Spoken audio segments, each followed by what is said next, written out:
The first time I saw someone washing blood out of their clothes at 3 a.m, I thought they'd hit a deer. That's the thing about Suffolk. Plenty of winding country roads and wildlife that doesn't understand headlights. My name's Jin Chen. I'm 26, half British, half Chinese. And for the past 8 months, I've been working the overnight shift at Suds Duds, a 24-hour laundromat tucked between a closed-down chippy and a betting shop on the outskirts of Ipswich. It's my Uncle Lau's place. He gave me the job when I moved back from London after my graphic design career went tits up. Just temporary, he'd said, handing me the keys, until you sort yourself out. His English was perfect, but flavoured with 30 years of Suffolk living layered over his Hong Kong accent. What Uncle Lau failed to mention was exactly what sort of establishment he was running. The laundromat itself looks normal enough. 15 washing machines, 12 dryers, a change machine that works about half the time, and vending machines selling overpriced detergent pods and fabric softener. The fluorescent lights flicker just enough to give you a headache after 4 hours, and the radio plays the same 8 songs on a loop. Most nights were dead quiet until around 2 or 3 in the morning. Then they'd start showing up. That first blood-soaked customer was a woman in her 40s wearing an expensive-looking coat over what appeared to be a nightgown. Her hands trembled as she stuffed dark clothing into the machine, liberally pouring in bleach along with the detergent. When she noticed me watching from behind my comic book, she smiled too widely. Garden accident. Pruning roses at night. Mad, I know. I nodded and went back to my reading. Uncle Lau had been very clear. Don't ask questions. Don't get involved. Just keep the machines running. After the rose pruning lady, I started noticing more unusual customers. A teenager who came in weekly to wash clothes covered in what looked like black oil, except it seemed to move slightly in the washing machine window. A man in a priest's collar who would only use machine number 7 and muttered prayers while his wash cycle ran.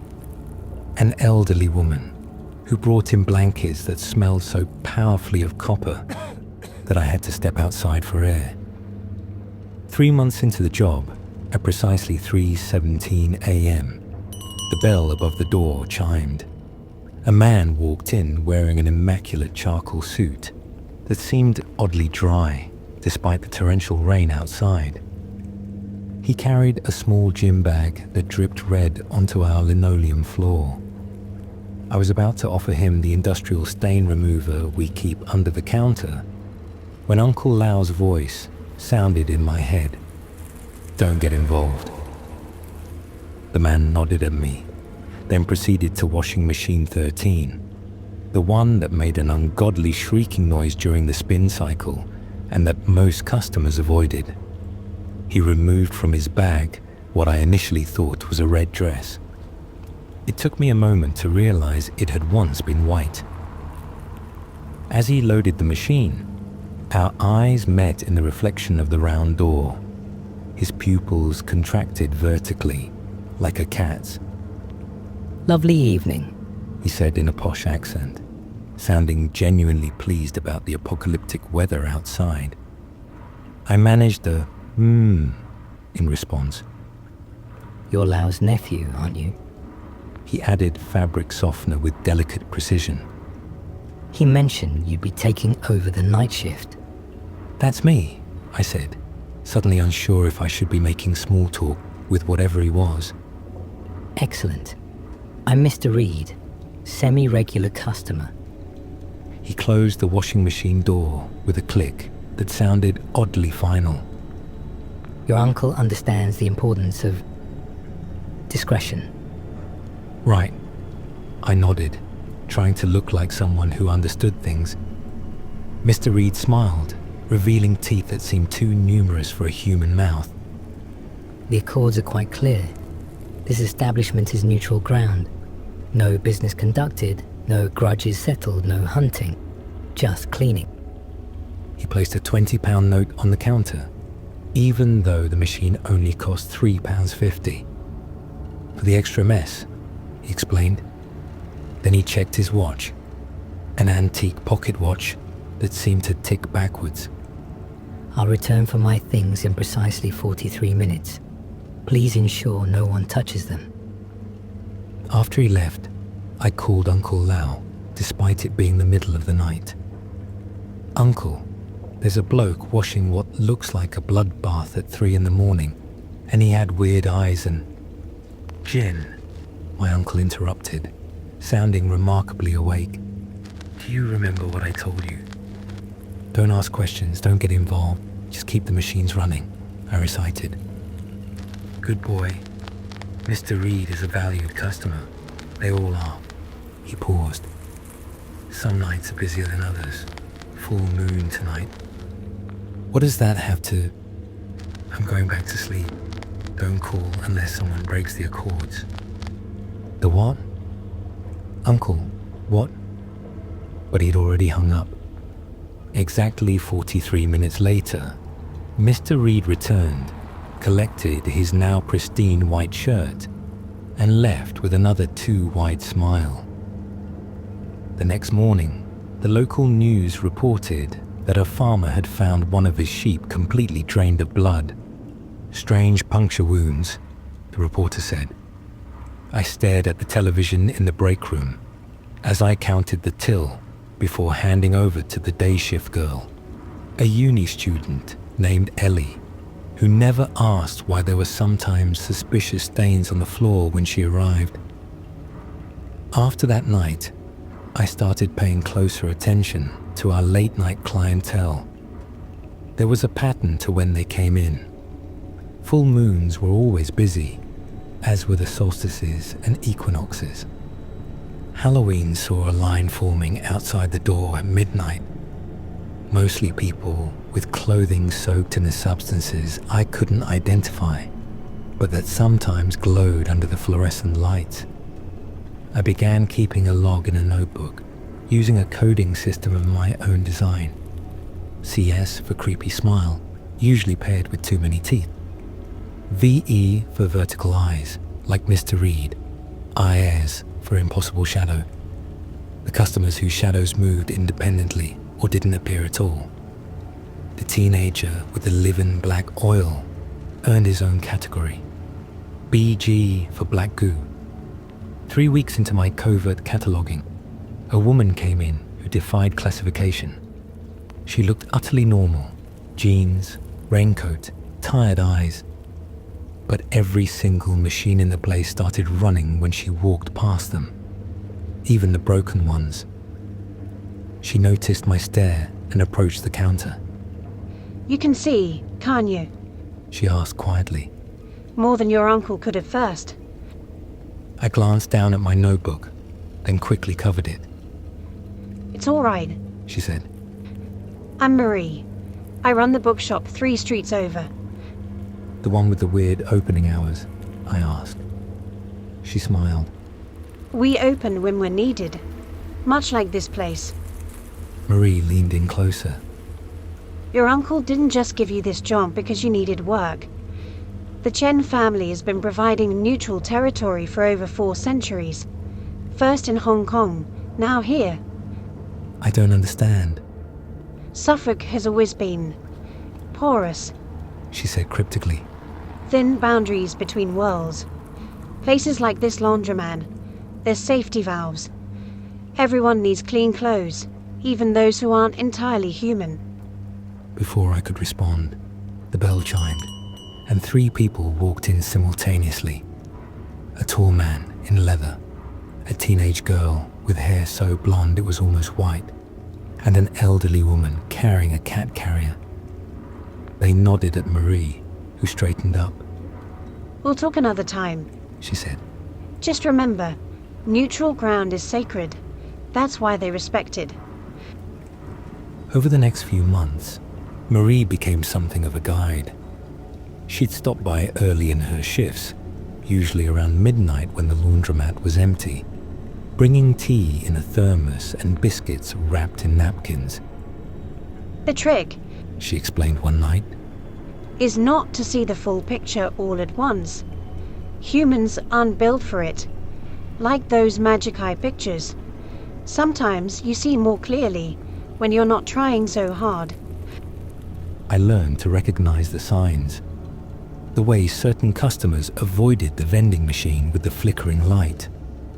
How some would only use cold water, while others insisted on the hottest setting. The mutual avoidance between customers who arrived at the same time. Careful choreography to prevent them from brushing against each other. They're not all dangerous. Marie told me. Most just want to live their lives like anyone else. But they all have needs. And sometimes those needs are messy. 6 months into my employment, I witnessed my first accord violation. It was 3:33 a.m. when they both arrived. Mr. Reed and a newcomer I'd never seen before. The newcomer was massive, easily 6'7", with shoulders that barely fit through the door. He carried a duffel bag that leaked something viscous and green onto the floor. Mr. Reed tensed visibly when the big man entered, his pupils contracting to thin vertical slits. Carol, Mr. Reed said, his voice tight. Reed! The big man responded, his voice surprisingly soft and melodic. Didn't expect to see you here. evidently. I remembered Uncle Lau's warnings and Marie's explanations. Neutral ground, no grudges. The air in the laundromat felt suddenly charged, like the moment before lightning strikes. Mr. Reed's shadow stretched unnaturally across the floor, while the big man, Carol, seemed to be growing even larger, his skin rippling beneath his shirt. "Gentlemen," I said, surprised by the steadiness in my voice.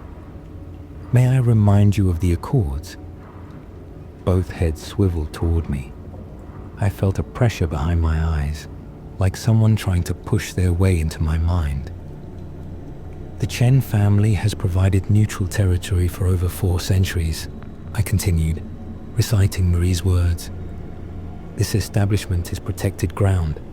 No business conducted, no grudges settled, no hunting, just cleaning." For a moment, neither moved. Then Carol laughed, a sound like distant church bells. The boy has the sight He said to Mr. Reed. and the protection. Interesting. Mr. Reed's shadow gradually retracted. Indeed, your uncle taught you well. They moved to opposite sides of the laundromat, carefully maintaining distance. The tension remained but had diminished to a manageable level. I exhaled slowly, only then realizing I'd been holding my breath. After they both left, exiting 20 minutes apart, I called Uncle Lau. There was almost an incident, I told him, between Mr. Reed and someone named Carol. A sharp intake of breath, but they respected the boundaries. Yes, I reminded them of the accords, like Marie taught me. Silence on the line. "Who is Marie?" My stomach dropped. "Marie from the bookshop. She said she knows you." "Jin, there's no bookshop owner named Marie who knows me." Uncle Lau's voice was deadly serious. "What does she look like?" I described her. Average height, brown hair streaked with grey, kind eyes, always carries a thermos of tea.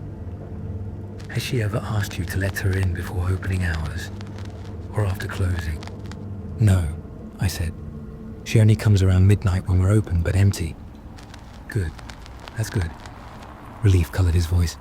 "Jin, listen carefully. The next time she comes, ask to see her hands. Both of them. Palms up. Why? Just do it. And call me immediately after." Marie didn't appear for nearly a week after that conversation. When she finally did, bringing her usual thermos and biscuits, I was prepared. "Marie," I said casually, "could you hand me that detergent from the top shelf?" My back's killing me. She smiled and reached up. I noticed she kept her left hand in her coat pocket. Actually, I said, could I see your hands for a second? I'm trying to learn palm reading. Silly hobby. Her smile remained, but something flickered behind her eyes. Why the sudden interest? Just curious. Marie placed the detergent on the counter. Some other time, perhaps. She glanced at the clock. I should get back to the shop. Inventory to finish. After she left, I called Uncle Lau. She wouldn't show her hands, I told him. Left one stayed in her pocket. He muttered something in Cantonese that I couldn't catch. Be careful around her. Don't show fear, but don't trust her completely either. What is she? A guide, like she said. But guides have their own agendas. He paused. Jin, I think it's time you learned more about your heritage. The Chen family doesn't just provide neutral territory. We enforce it. The next day, Uncle Lau brought a wooden box to the laundromat before my shift started. Inside was a jade pendant, carved with symbols I didn't recognize, and a small leather-bound book. Your grandmother's journal, he explained. She ran a bathhouse in Hong Kong that served a similar purpose to our laundromat here. The pendant is your authority. Wear it when you work. The journal was written in a mix of English and Chinese, some of which I couldn't read with my limited Cantonese. But the parts I could understand opened my eyes to a world that had apparently existed alongside mine for my entire life. That night was particularly busy, a minor equinox I hadn't been aware of. Among the usual suspects was a new face, a young woman with a sleeping infant strapped to her chest. She was washing what looked like birth fluids from blankets, but the liquid was silvery and seemed to evaporate rather than absorb into the fabric. As I helped her measure detergent, I felt Marie watching from outside, her face visible through the rain-streaked windows. When our eyes met, she nodded once, then walked away, her figure blurring at the edges until she disappeared entirely. Mr. Reed came in just before dawn, nodding respectfully at the jade pendant now hanging around my neck. Guardian, He acknowledged, using a term I'd only just learned from my grandmother's journal. the borders are thinning. Be vigilant. What does that mean? I asked, setting aside Uncle Lau's rule about questions. Mr. Reed's vertical pupils contracted in the strengthening daylight coming through the windows. It means your services will be increasingly necessary and increasingly dangerous. He left without elaborating, but I understood enough to be concerned. That night, I read more of my grandmother's journal, learning about cycles and boundaries and the specific properties of jade against certain visitors. I'm still at the laundromat, 8 months and counting. Uncle Lau has started training me more actively in what he calls the family business. Marie still visits, though less frequently, and I still haven't seen both her hands. The log I keep has expanded to a detailed ledger. I'm learning to recognize not just who our nocturnal customers are, but what they need beyond clean clothes. A neutral space, momentary safety, occasional advice on removing particularly stubborn otherworldly stains. Last week, a young man came in with a shirt covered in ordinary human blood. No vertical pupils, no impossible shadow. Just a panicked university student who'd gotten into a bar fight. I called the police after he left. Even neutral territory has its limits. If you're ever in Suffolk and need a laundromat in the dead of night, Suds and Duds is always open. But pay attention to who else is there. And if you see me behind the counter, wearing a jade pendant and keeping careful watch over the boundaries between worlds, Maybe give me a nod of respect. Just don't come in trailing anything that glows, moves on its own, or smells of sulfur. Those stains require special treatment, and frankly, we're getting rather busy these days. The borders are thinning after all, and everyone, human or otherwise, still needs clean clothes.